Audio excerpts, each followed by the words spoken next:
प्रकाश जी को बड़ी जोर की भूख लग रही थी। अंदर पोता पोती सभी खाना खा रहे थे।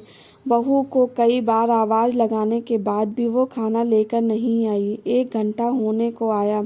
सुबह से 4 बिस्किट चाय पिए बैठे हैं खाट पर प्रकाश जी। कई टिक्की वाला, समोसे वाला और भी खाने पीने की ठेल लेकर आदमी गुजर गए सामने से। उन्हें देख 75 वर्षीय प्रकाश जी की भूख और जोरों से बढ़ गई। बाकी दिन तो सुबह बच्चों के स्कूल के लिए खाना बनता है तो एक पराठा प्रकाश जी को भी मिल जाता है, पर ये इतवार का दिन तो 1 बजे तक खाना बन पाता है।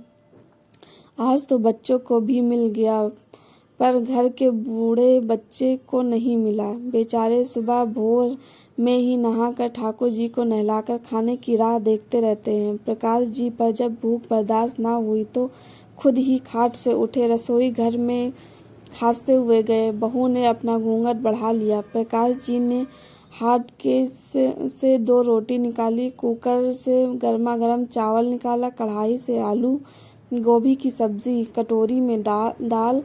समय बहुत लगा उन्हें बर्तन ढूंढने में, लगे भी क्यों ना। जब से पत्नी श्री परलोक सिधारी, रसोई घर में अपना ही बंद हो गया। उनका पूरा दिन बाहर बैठक में रहते।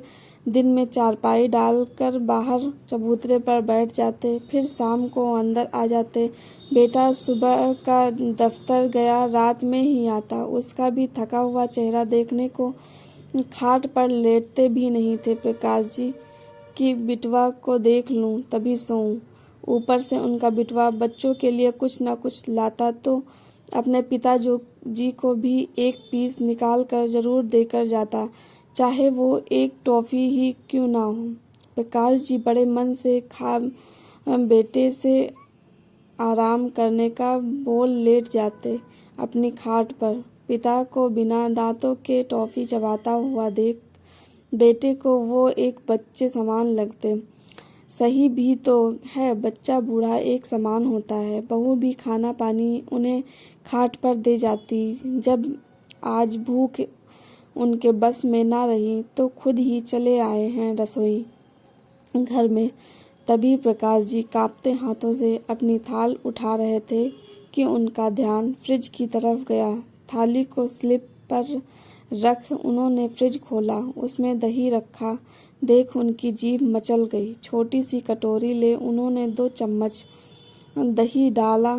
बहू दही रहता है तो मुझसे मना क्यों कर देती है कि पिताजी नहीं हैं, ला थोड़ा बुरा डाल दे, मुझे ना दिख रहा। बहू ने बिना कुछ बोले 2 चम्मच बूरा डाल दिया कटोरी में। इतने से क्या होगा, 1 और चम्मच डाल भाई, बिटवा ने मना कर रखा है सर्दी में दही देने को पिताजी को।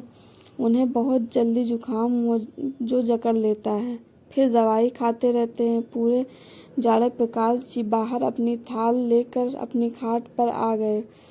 ठाकुर जी को याद कर भोजन शुरू किया उन्होंने। आज तो बहू 56 भोग समान लाग रही रोटी, मन प्रसन्न हो गया दही के साथ। द्वार के पीछे खड़ी बहू मन ही मन सोची, खाना तो रोज सा ही बना है पिताजी, पर आज बच्चे जिद कर गए खाने की। पैर पटकने लगे तो पहले उन्हें लगा दिया, यह तो भूल ही गई मैं कि घर में एक और बच्चा है जो पैर तो नहीं पटकता पर भूख तो उसे भी लगती है। अगले दिन से लहसुन का छौंका लगा रायता रोज प्रकाश जी को उनकी थाल में दिया जाने लगा। अब ना तो वो उन्हें नुकसान करता। वो खुश होकर मूछें पोंछते हुए अपने दोनों हाथ बहू के सर पर रख देते। आखिर आत्मा संतृप्त होगी तो आशीर्वाद तो स्वतः में ही मिल जाएगा। अब खाना भी प्रकाश जी को उनके बोलने से पहले ही परोस दिया जाता। जिस घर के बड़े बूढ़े खुश हैं उस घर में तो खुशियाँ चारों तरफ से बरसती हैं। आपको ये कहानी कैसी लगी कमेंट करके ज़रूर बताना और मेरे चैनल को सब्सक्राइब कर लें। धन्यवाद।